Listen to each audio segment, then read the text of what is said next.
Thank you, Peter. What an honor it is to be with you, and thanks to you for coming to this session. I'm looking forward to the next hour. I'll tell you a little bit more about it in a second.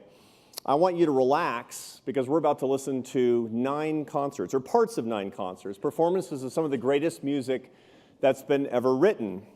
What an honor it is to do it in the site of both the Aspen Ideas Festival and the Aspen Music Festival, because what I'm going to talk to you today is about the intersection of truth and beauty. And if I do my job, you're going to take away some knowledge that's going to help you in leading the life that you want to lead. It certainly has done so for me. And instead of telling you any more, I want to jump right in, and we're going to listen to a little bit of music. We're going to listen to a short clip right now of Shostakovich's 6th Symphony. Dmitri Shostakovich was the greatest composer of the Russian contemporary era. He wrote this piece in 1939. This is the Scherzo movement, 30 seconds of Shostakovich's 6th Symphony.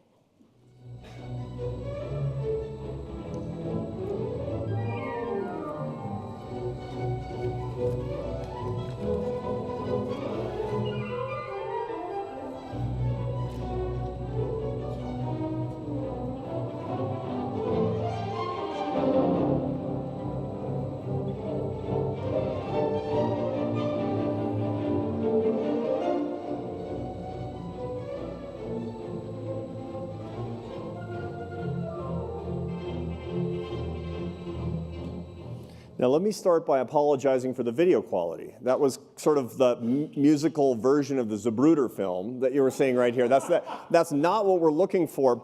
And by the way, what is that? That was recorded in 1990. It was 27 years ago is the reason that it looks like that. That was the City Orchestra of Barcelona under the baton of the great Dutch conductor Franz Paul Dekker, who specialized in performances of Shostakovich. Why did I start with that clip?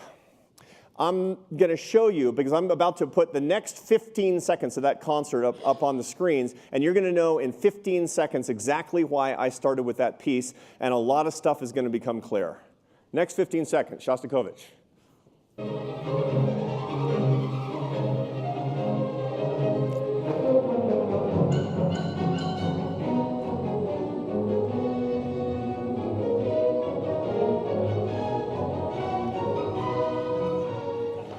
That's me.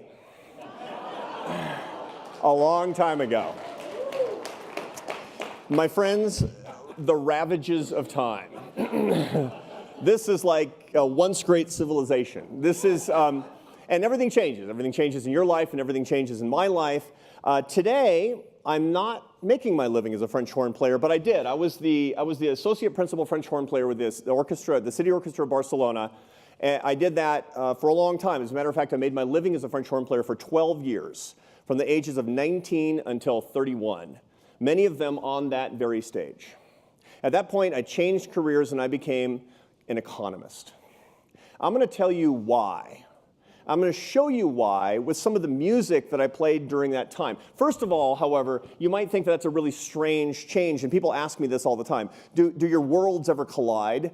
I mean, what does being a French horn player in Barcelona have to do with being the president of the American Enterprise Institute, which I do today, a think tank in Washington, D.C., and doing work on behavioral economics? And that collision becomes really clear to me sometimes. We do, for example, we have a dinner that we hold every year in Washington, D.C., our big annual gala dinner, like most nonprofit organizations, and 2,000 people come to the National Building Museum in black tie. It's a big deal. And we have wonderful speakers, and sometimes they're controversial, and they're always really interesting. And a couple of years ago, our featured speaker was Benjamin Netanyahu, and it was, I mean, there was like protesters outside. It was awesome. And at the end of the night, it had gone really well, been very successful, and people had filed out, and I was just kind of feeling good about myself. And the band that I had hired was coming off the bandstand, putting their instruments away and coming down off the bandstand, and the drummer, he comes down off the bandstand and comes walking up to me, and he says, "Are you Arthur Brooks, the French horn player?" And I said, yeah. Oh, wow. And it turns out it was a guy I made 2 records with in the 80s. And I said, "How are you doing?" And he said, fine, but I just got to ask, are you the boss of all this now? And I said, yes, I am. And he looks at me with pity and says, "What happened to you, man?" It's really all about perspective. So why am I going to turn back the clock? to this period in my life, I'm going to talk to you here at the Aspen Ideas Festival, not about the ideas of economics so very much, but those of how music connect to our lives. Why? For two reasons. Number one, I love music. It's in my heart and always will be, and I want to share it with my friends. And second, perhaps more importantly, I want to tell you the stories of the composers of some of the greatest music ever written, about their struggles and their triumphs. And I'm going to tell you exactly why I believe that their search for beauty is the same as our search for truth through good ideas right here in Aspen. And then I believe that looking at their work and lives, we can actually learn from our own. I'm going to do that by answering 4 questions that I think the greatest composers can answer for us. And here they are. The first question I'm going to answer is, where can I find the strength to do big things with my life? Second, how much risk should I take? The third is, how can I become a happier person? And finally, I want to ask, how can I be truly free as a person? If I do my job by one, you're going to know the answers to these questions, courtesy of the world's greatest composers. So let's start right in. Question number 1, where can I find the strength to do truly big things? When you hear the stories of great people, of statesmen, of artists, of entrepreneurs, indeed of composers, you always hear the stories of people who have preternatural abilities. You hear stories of people who are born with great strengths, and they exploit those strengths to lead extraordinary lives. That's the stories that we always hear, but you know, that's not the only path to greatness. Finding what you're great at and exploiting that is not your only path to greatness. There's another one, and that's finding your weaknesses and building on those weaknesses. The case study I'm about to tell you shows you this in a way that I hope will be vivid and you'll never forget. And I'm going to tell you the story of Ludwig van Beethoven. Everybody knows Beethoven. You don't have to know anything about classical music to like Beethoven, or to have heard of Beethoven at the very least. He was born in 1770 and lived until 1827, died relatively young. He was recognized as a child as an unbelievably, almost supernaturally gifted artist. He played the piano beyond all the expectations of his teachers at a very young age. He was writing music at ages of 11 and 12 and 13 that people thought were written by seasoned professional composers. His parents exploited that strength and gave him the greatest teacher of the day, who was also a very famous composer, Franz Joseph Haydn. Haydn was Beethoven's teacher. They never got along, but Beethoven learned so much from Haydn that his work started to sound just like Haydn. He was Haydn, but better. And he was destined to be the greatest composer in Europe of the classical era, writing music just like Haydn. So what I want to show you now is what his music sounded like during this period. In his early 20s, when he was making his name, when he was a great classical composer. This is his first string quartet, written in 1800. Early Beethoven, 30 seconds. I want this to get into your head.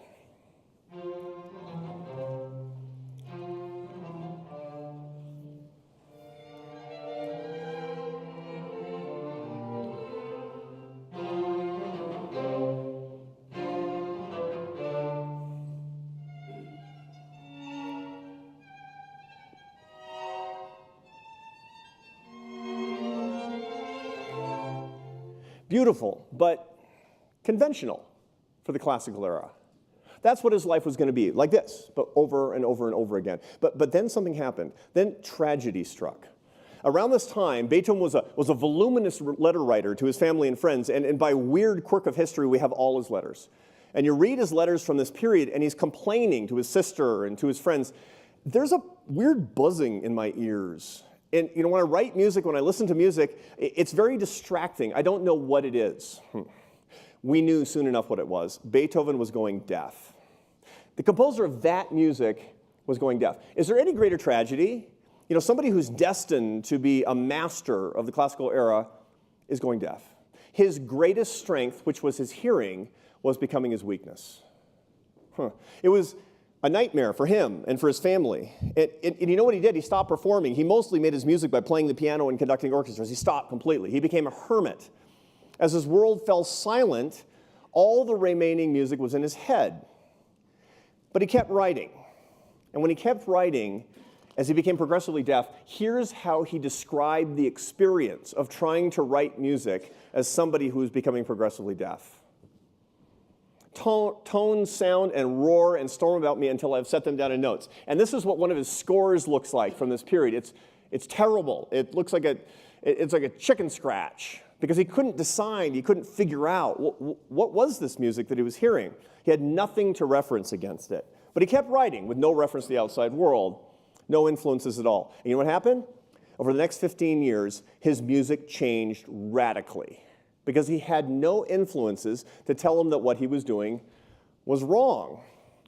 Now, I want to show you what happened over that 15-year period as he went completely deaf. You heard his first string quartet that he wrote when he was starting to complain about it, and now, 15 years later, I want you to listen to a piece that he wrote when he was completely deaf. I want to show you how radically different it had become. The piece you're going to hear now is his Grosse Fuge in B-flat major, opus 133, written just a few months before Beethoven's death. 60 seconds of late Beethoven.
That was complete craziness at the time. People thought it was noise. The critics hated it. The Vienna Times reviewed this piece and trashed it. I mean, the mainstream media, right? I mean, they're trashing a deaf guy's music. It's not right. All of the old composers hated it. All of his old colleagues and teachers, they hated it. But you know who loved it? The young composers. The guys who were just coming up. They heard it for the first time and said, suddenly, something new, something new. I love that. I want to do more of that. Here's the funny thing. This was recognized as pioneering music in a new genre. You heard early Beethoven. That was classical era. This was late Beethoven, which were romantic era. Beethoven invented the romantic era in music. And you know why he did? Because he went deaf. He would have done it if he could hear, and he was still part of the mainstream of the music infrastructure.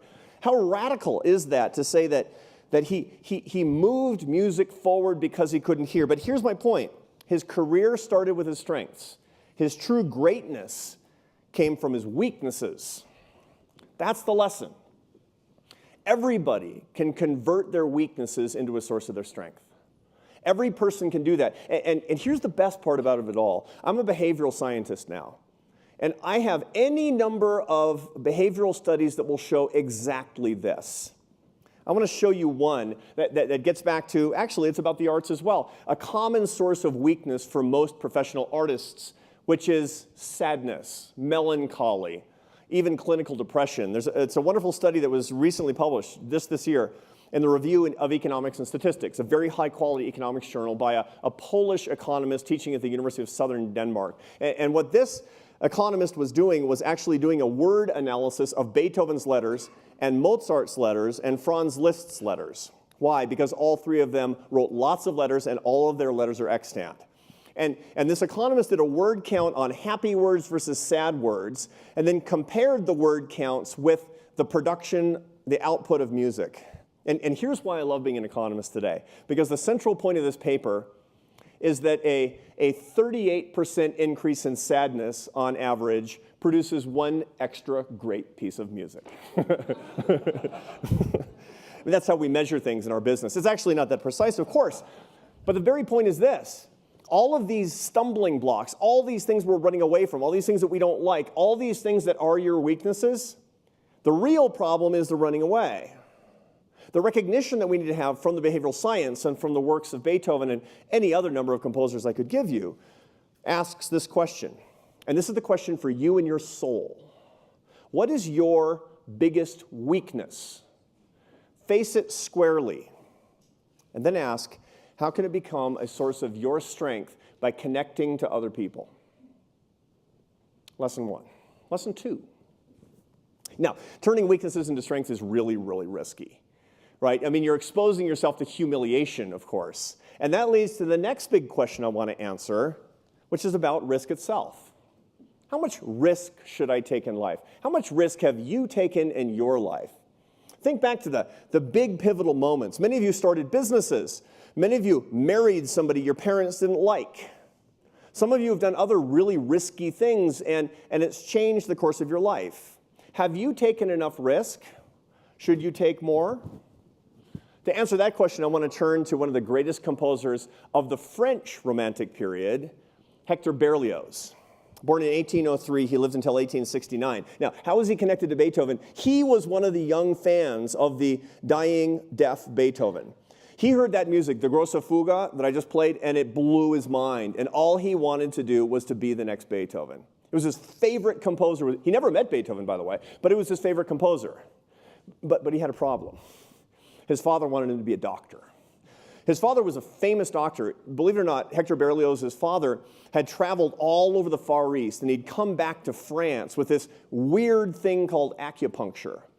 Berlioz's father introduced acupuncture to the West and to the French market. And he was renowned, and he was famous, and they were a little bit rich. And Hector, his son, beloved son, had to be a doctor because it was a family business.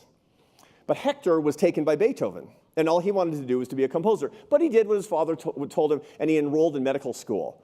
He did 2 years of medical school, and then he couldn't. So he went to his parents, and he faced up to it. Now, this was a really risky thing. To go against your parents who want you to be a doctor was as crazy in 1825 as it is today. What was he risking? Money, name, family, and the love of his parents. That's a big risk. That might be lost to history. More on that in a second. But that's the biggest personal risk he probably ever made in his life. So what did he do? He dropped out, he went to conservatory, and in conservatory he started to write music. How did that turn out?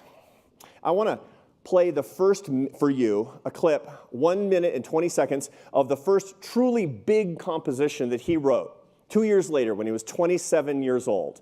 This is Hector Berlioz's Symphony Fantastique. It was written in 1830. I remember the first time I heard this piece. I was actually a student at the Tanglewood Music Festival when I was in high school. And I was 16 years old, and I was listening to the Boston Symphony play this piece. And I said, this is the most amazing thing I have ever heard. It's based on the book of Revelation in the Christian Bible, the last book from the Apocalypse. As a matter of fact, you're going to hear a Gregorian chant called Dies Irae, Day of Wrath, playing over and over and over again. This is what happened when Berlioz took his risk. Symphony Fantastique, 1 minute, 20 seconds.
was a huge hit. And he had a great career. So inspirational to me, just knowing this. 3 years later, I dropped out of college so I could try to do the same thing. I went on the road as a classical musician, and there was great wailing and gnashing of teeth among my parents, I can tell you. It wasn't as risky as this. They weren't going to cut me off. But it felt risky at the time nonetheless. Berlioz went on to have truly a great career. Now, his risk that he took with his parents is a footnote in history. But think how important it was to him. Had he not taken that risk, that music would not exist. By the way, despite the fact that he was the greatest composer of the French Romantic era and world famous and renowned, here are his dying words, literally the last words before he perished. Quote, "At last they're going to play my music," unquote. Everybody's insecure, is the bottom line. Here's the lesson that Berlioz teaches us. Jump in. Because if you don't, maybe you're going to miss that. You just don't know. Don't be a prisoner of caution. Don't be held back by hard decisions. Now, once again, the research backs this up. There's a study that's capturing my imagination a lot right now. It's by Stephen Levitt, who's a wonderful economist at the University of Chicago. If you know his name, it's because Steve Levitt wrote Freakonomics, which was a phenomenal success. He's a wonderful economist. There are many economists who are technically proficient like he is. The reason he's a great economist is because he asks some of the most interesting questions. And one of the questions he's been asking very recently in the past year is, how do people make hard decisions? Do they say yes too much, or do they say no too much when there's a hard decision? Now, all of you can think of a time in your life when you were wrestling with an agonizing decision about a job or about school or about love. You can think about that, and maybe some of you are wrestling with a really hard decision right now. Do we say yes to those things too much or no to those things too much? Stephen Levitt wanted to know. So Steve Levitt puts out his big experiment. He advertises for people all around the country, are you having a hard time making a tough personal decision? Let me make it for you with the flip of a coin. 6,000 people signed up. I mean, it's just, I mean, think about this, folks. Some people were deciding whether or not to marry their girlfriend on the basis of a University of Chicago economist flipping a coin. It's a crazy country. But they did, and here's where it got interesting, because it was, half of them were yeses and half of them were nos. And they would get an email back saying, the answer to your decision was heads, do it. Or the answer to your decision is no, don't do it. And they all had the same sort of structure. The big do thing was yes. The stay thing was always no. Now, what he wanted to know was who was happier a year later. It's an experiment, so it's treatment and control. A year later, he followed up. And what was unhappiness, 1 on a 1 to 10 scale meant misery, and 10 meant bliss. The yeses were 1 entire digit happier than the nos. That has content for you and me, my friends. Think of the hard decision in your life today. What is it? It's funny, I'm president of AEI, and we have tons of young people who work for me at AEI. A lot of people who are under 30 years old. And in DC, it's a terrible dating market. It's not right what goes on. I'll ask these guys who work for me, so how long have you been dating your girlfriend? They'd be like, 8 years. It's like, what? And he said, but I don't know what to do. Well, do you love her? Yeah. What should I do? Go home. It's my advice. Put on your favorite piece of music for an hour. Then go over to her house and get down on one knee. Say yes, and then hope that she says yes too. Each one of us can learn this lesson. We have 1 or 2 things we're agonizing over. Get it in your head. Say yes. It's probably the right choice. Lesson 3. How can I be happier? How can I become a happier person? Everybody asks this question. I want to answer this one in a little different way. And I want to take you back to when I was 18 years old, and I was a senior in high school. I had a huge discovery when I was 18 years old. Somebody played this record for me, and it blew my mind. I discovered the following musician. Ravi Shankar. Born in 1920, lived until 2012. He was India's Beethoven. He was a quasi-religious figure. He was so revered as being a great composer. Truly, probably in the last 100 years, he's considered to be the greatest Hindustani classical musician in India. And I felt like I discovered him. Now, I figured he was completely unknown. Here's the funny thing about it. I was totally enmeshed in classical music. I knew nothing about pop music. I didn't realize in 1982 that 10 years earlier, the Beatles had discovered Ravi Shankar, right? And so I was living in the equivalent of a cultural bomb shelter. But I thought I discovered him, and I listened to his music, his ragas, his Hindustani classical compositions over and over and over again, and I felt like my life was changing. Here's 60 seconds of what was changing my life.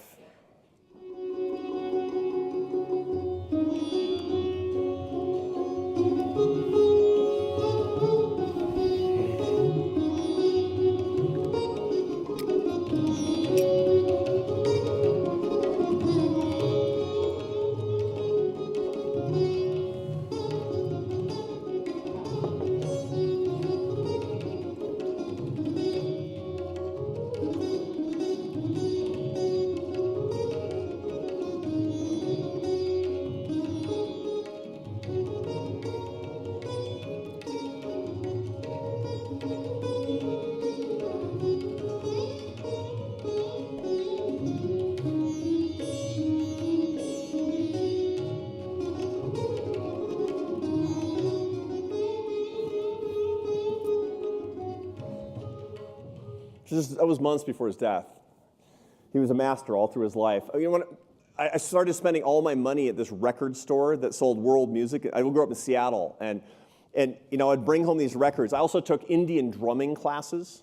It was very unusual for a classical musician, by the way, which was really my life, to be branching out into these other forms of music. And my parents would yell down into the basement, you know, turn off that noise, right? And they were really worried that I was down there smoking pot when they you know, which, you know, I may or may not have been. But the point, you know, it was alarming and strange for them, but it started a lifelong interest in Indian music and culture for me, and an openness to all other cultures. This is something that's benefited me really greatly. And here's the life lesson. You want to be happy? Stay open to new ideas and experiences, and you're going to unlock more happiness in your life. And in just a second, I'm going to tell you how to do it, because there's a formula for it. And the formula for it actually comes from a wonderful scholar at Washington University in St. Louis by the name of Robert Cloninger. He's a physician and a psychologist, and he studies the relationship between neophilia and human happiness. What's neophilia? It's just the love of new stuff. It's a word that he probably made up, but he found a lot of evidence that shows that there's differences in neophilia between different people. So he's looked at the tendency to love new things if you're conservative versus if you're liberal. So who do you think is more neophilic, conservatives or liberals? No, it's conservatives. I'm kidding. It's it's true. Liberals are way more neophilic than conservatives on average. People have their neophilia max out at age 19, according to his research, and it declines over the rest of their lives. And between ages of 20 and 60, it's cut in half, the amount of desire that you have for new things. But here's the thing that I want to get to. He finds that higher neophilia has 4 big effects. It gives you the best health, the most friends, the fewest emotional problems, and the greatest sense of well-being. You need to cultivate neophilia no matter what your politics are. You need more of that. You need more openness to that. Because here's the mistake that we make, my friends. People think that to be happy, they should surround themselves with the things that they know and love, with the familiar things. That's wrong. It's good to be around things that are familiar sometimes, but surrounding yourself with what your old chair and your old friends and your old city and your old show is the wrong way to go. You're sacrificing happiness. The right approach, expose yourself systematically to new things with an open attitude, even when it's hard and even when it's scary. That's the secret to happiness. Now, before we move on, I want to show you another benefit that comes from sound and ideas. And to do that, I want to introduce you to another composer that's a little strange. That's Olivier Messiaen. We're back to Europe now. This is the master of the French avant-garde from 1908, when he was born, until 1992. Olivier Messiaen was considered to be a master of atonal music. And you know I'm about to give you something that's hard to listen to. right? You know this is going to be a little bit dicey. I'm going to play for you a section from his Quartet for the End of Time. What do I want you to do? When you're listening to this next 60 seconds, I want you to get a vision in your mind of this composer. I want you to figure out who he is, his character, his relationships, his personality. Think about the soul of the man who writes this music. I'm telling you nothing about him right now except for one thing. He was a consummate intellectual. He had a PhD in ornithology, the study of birds. And so everything that he wrote has bird calls in it, and that's what you're going to hear. But aside from that, in your mind, picture the man who wrote this.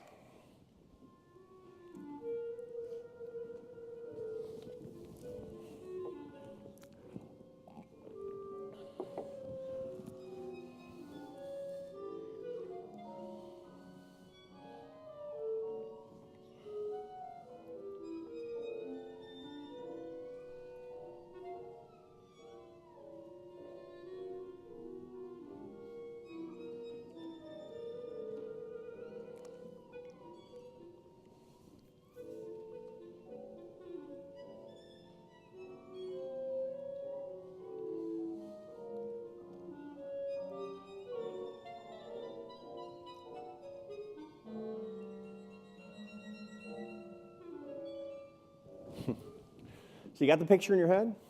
Some godless French bohemian, right? It's easy to think that because we tend to dislike things that we feel are ugly. Oh, and by the way, there's a good body of literature. Social psychologists have asked who actually lingers on ugliness longer, conservatives or liberals? And it's these guys at the University of Nebraska have done this study where they hook up eye tracking devices to people of different political persuasions and then make them look at contemporary art. And they find that the Republicans linger longer on the ugly parts than the liberals do. than the liberals do. And you know, you actually see this sometimes. I've got these 3 teenage kids. Not that I'm here to tell you my problems. And my oldest, he's 19. He's going into his sophomore year in college, and he's an enthusiast for art and music. He's super into it. And every year for his birthday, we go to New York, and we look at art, and we listen to music. He's really into it, and I'm really into it. It's great. And we were at the Museum of Modern Art, and we were looking at some installation. It was like, you know, toilet seats nailed to the wall or something. And he said, "Dad, what do you think?" And I said, "You know, what do you think?" And he said, and by the way, this kid is way, way more conservative than I am. I mean, he's like really politically conservative. I said, "What do you think?" And he said, "I think it's satanic." This gives you an idea of the conservative mindset toward a lot of this stuff. So it's easy to dismiss what we just saw, no matter what your politics are. So what's the image of Messiaen that's in your head? Guess what? It's wrong. Here's Messiaen at the end of his life. Messiaen is your granddad. Here are 3 things that you'd never predict about Messiaen. Number 1, he was a patriot. The Quartet for the End of Time, which you just heard, it was written inside Stalag 8A in a Nazi concentration camp. He was a member of the French resistance. He went to prison early on and barely made it out alive because of his love for his country. Number 2, why is it called the Quartet for the End of Time? Remember, Berlioz based it on the book of Revelation. So did Messiaen. Here's the text on which that last piece of music was based. Chapter 10, verse 1 of the book of Revelation from St. John. Quote, "And then I saw another mighty angel coming down from heaven. He was robed in a cloud with a rainbow above his head. His face was like the sun, and his legs were like fiery pillars." Unquote. Why did he quote the Bible? Because that was the secret to Messiaen's life. That was the meaning in his life. After World War II, when he got out, all his fancy French artist friends, they all took off for Hollywood because that's what French composers did. They went to write film scores and make money and lead dissolute lifestyles. What did Messiaen do? He took a job as the local church organist and wrote music for the rest of his life. He was world famous as a composition but didn't make the money. He stayed in church because he wanted to spend the rest of his life in the presence of his living God. That's not what you expected. So ask yourself, what are you blocking out right now because of a preconceived prejudice or idea? Open your mind, open your heart to new ideas and experiences. You will know more truth and you will be happier. That's your assignment. Lesson 4. How can I be free? You know, Americans don't just want to be happy. Americans, we want to be free. We want to be free. How can you do it? Now, so far, I've been showing you mostly European artists, except for Ravi Shankar. European orchestras, European music. And the truth is that in the United States here, we have a great musical tradition as well. Many of you know that the greatest symphony orchestras in the world almost all reside in the United States. And there are a bunch of different reasons for that. They're private sector organizations, among other things, funded by people like you. And furthermore, in the middle of the 20th century, with the outpouring given the mistreatment of Jews in mid-century Europe, that was of great benefit to the arts institutions and the intellectual institutions of the United States. Those two things made the American orchestras some of the best in the world. The Chicago Symphony is arguably the best orchestra in the world today. So we have a musical tradition that we should be proud of, but furthermore, we have a compositional tradition too. We have a whole tradition of art music that goes unparalleled around the world. And of course, I'm talking about jazz. And now I want to play you 60 seconds of one of the greatest jazz artists of the 20th century. This is Charlie Parker. Charlie Parker was born in 1920.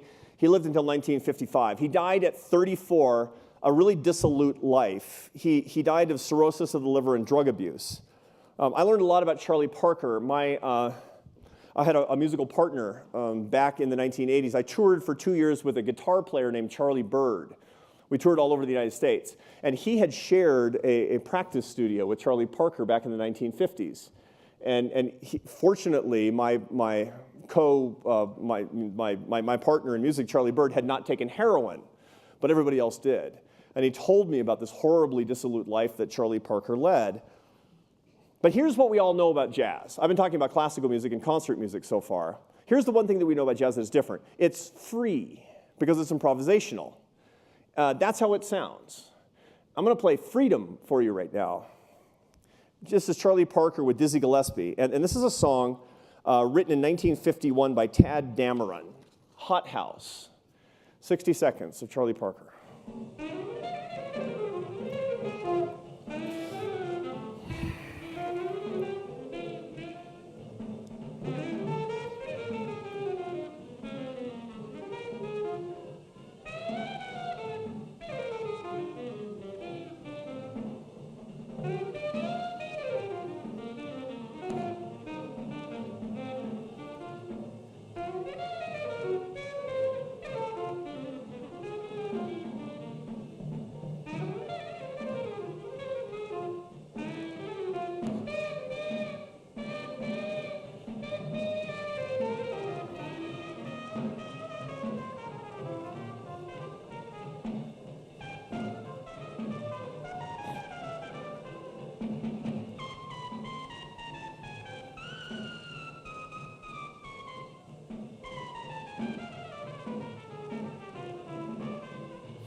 It's pure freedom. Charlie Parker said this, quote, "They teach you there's a boundary line to music, but man, there's no boundary line to art," unquote. Is that true? Here's the sheet music to what you just heard. This is Tad,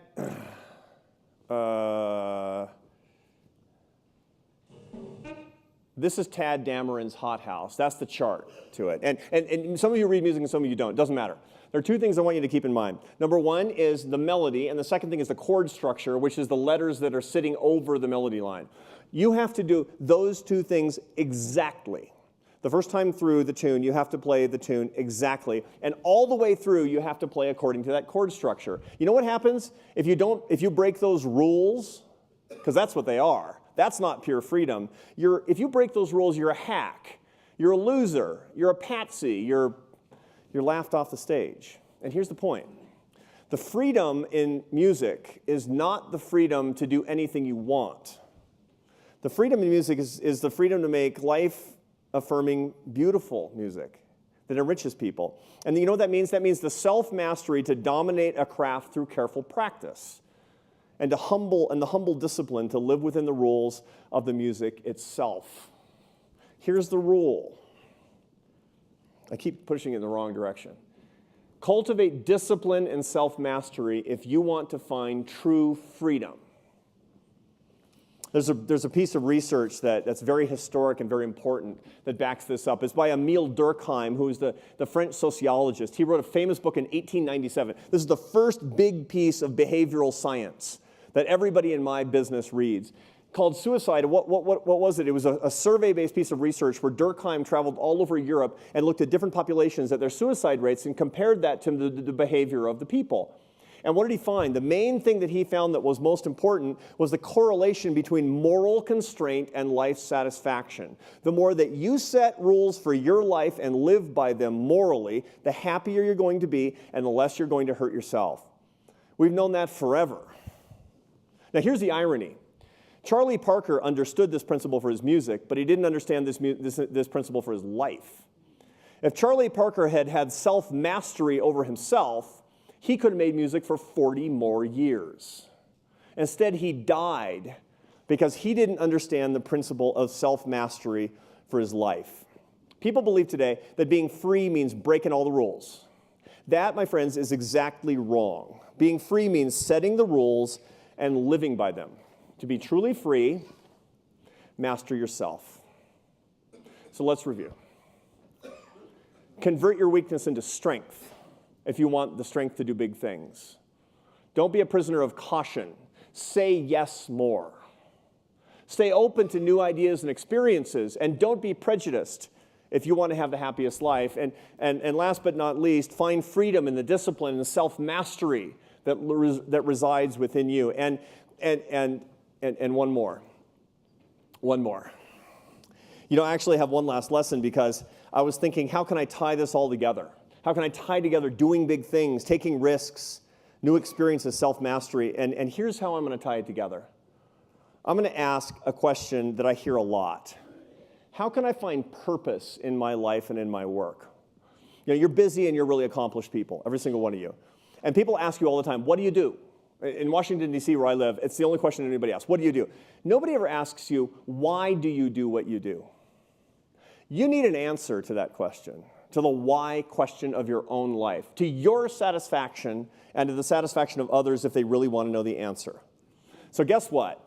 I'm going to tell you how the greatest composer in history answers the question of the why of work. Now, when I say the greatest composer, that's an opinion, right? Yeah, it's my opinion. People ask me all the time, who's your favorite composer? And I'm not going to tell you. I'm going to show you. This is my favorite composer.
Who wrote that?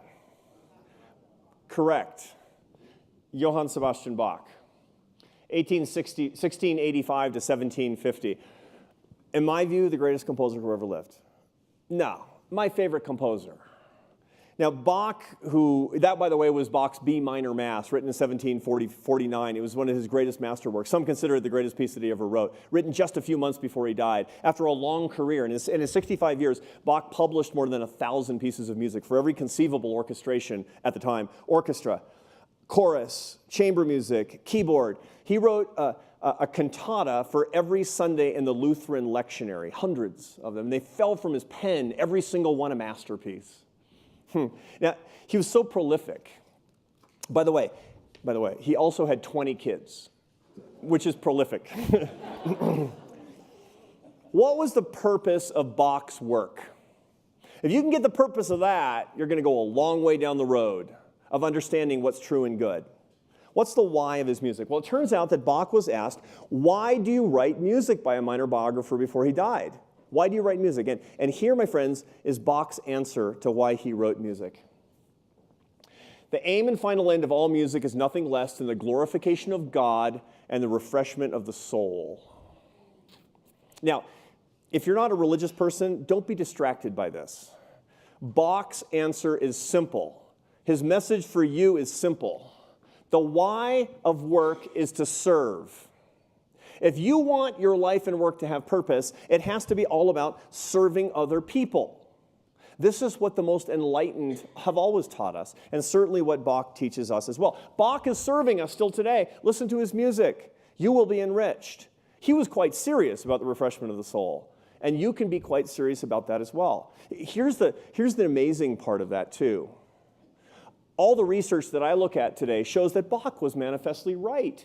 There's all of this work out there that asks, when you survey thousands of people across diverse workforces, government, nonprofit, for-profit, different industries, different income levels, different education levels, the number one predictor of making you happier about your job is the belief that you are serving other people. And here's the best part of all. Every job can be a service job. We have a tendency to say, don't go into banking, go into a service profession. That's nonsense. Banking should be a service profession too. Everybody should be more like Bach. Now, this was performed by the researchers, friends of mine at the University of Wisconsin and Georgetown University, across 4,000 Americans. Push up the satisfaction with your work by pushing up the service toward other people around you in your workforce, toward your clients, toward society. It doesn't matter. But back to Bach. When I first heard Bach's quote about refreshing the soul and glorifying God, I said, yeah, that's it. That is it. But you know what? As inspirational as that was, it was like a knife to my heart. Because I didn't feel like I was serving anybody. Night after night, I was playing music, and I liked music, and it was pretty fun, but it wasn't a service job. And that's why I went back to study when I was in my late 20s. I went back to college in my late 20s because I wanted to be able to answer that question like Bach about the why of my work. And here's the crazy thing. You know what I found? I found economics. I went from music to economics because I wanted to serve other people more. I learned that the economic system that we prize or that we revile, it holds the content, it holds the truths that we can use to design systems to lift people out of poverty, to give people better lives. And here's the best news of all. I can answer the question like Bach can today. So I'm the president of this think tank in Washington, D.C., and our principles are human dignity and human potential. And some days are good and some days are bad, and it's really difficult working in Washington, D.C. today. But when my head hits the pillow every single night, I'm convinced that I can say, I have worked for my fellow man today. I have made men and women a little bit better off today. Here's the great irony. Here's the thing that sort of blows my mind a little bit. The man who wrote that beautiful music that you just heard is the man who made me leave music, is the man who made me into an economist. Bach brought me to the American Enterprise Institute. What a crazy world it is.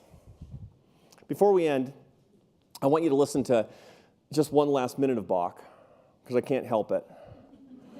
I want you to listen to the chorale from Cantata number 147, written in Advent of 1723.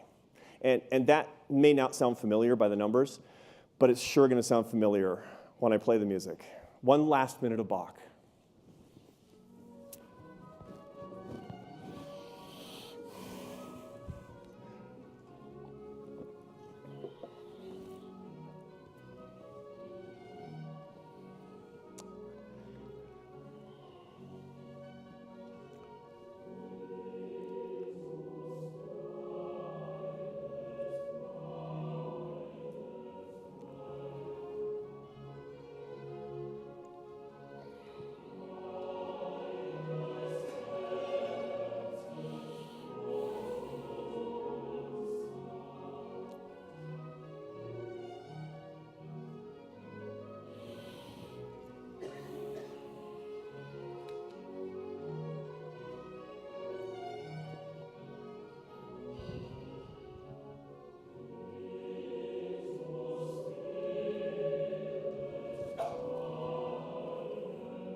If there's one thing I hope I've convinced you of this hour, it's this. There's a seamlessness between the incredible beauty of that music and the truths and the sciences that we've talked about and the ideas that you are enjoying so much at the Great Aspen Ideas Festival. It's all the same. The poet John Keats wrote in 1820 these words that sums it up. Beauty is truth, truth beauty. That is all ye know on earth and all ye need to know. Those are the last words to Ode to a Grecian Urn. You knew it because you memorized it in high school. It comes home in the truth of what we've talked about here today. Together, truth and beauty teach us about our lives. They teach us how we can serve other people with these ideas as well. And so here's my last word. You've given me, in an hour, the opportunity to share truth and beauty with you. And for that, God bless you, and thank you.